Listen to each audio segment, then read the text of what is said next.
হে hello everyone, সবাই কেমন আছো? আমি তো বেশ আছি।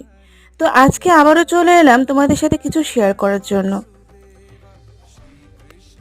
জানো, আজকে রিয়েলাইজ করলাম একটা জিনিস, যে খুশি হওয়ার জন্য বা মন খারাপ ঠিক করার জন্য বেশি কিছু লাগে না। আমার গপু সোনার এই মুখটা দেখলেই না আমার মনটা কেমন ভালো হয়ে যায়। যাই হোক, সকাল থেকে মনটা একটু খারাপ ছিল। তার কারণ একটা বাজে স্বপ্ন দেখেছিলাম, তো সেই কারণে সকাল থেকে মনটা খুব খারাপ ছিল।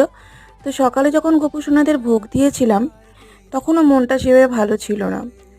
তো যখন এই দুপুর টাইমে, দুপুর ঠিক নয়, এই 10:30-11টার দিকে যখন ঠাকুর ঘরে গেলাম আর নিজের হাতে বানানো জামা গপু সোনাকে পরালাম, জামা মুকুট, তারপরে ওর যে লুকটা, ওটা দেখে জাস্ট মন ভালো হয়ে গেল, বিশ্বাস করো।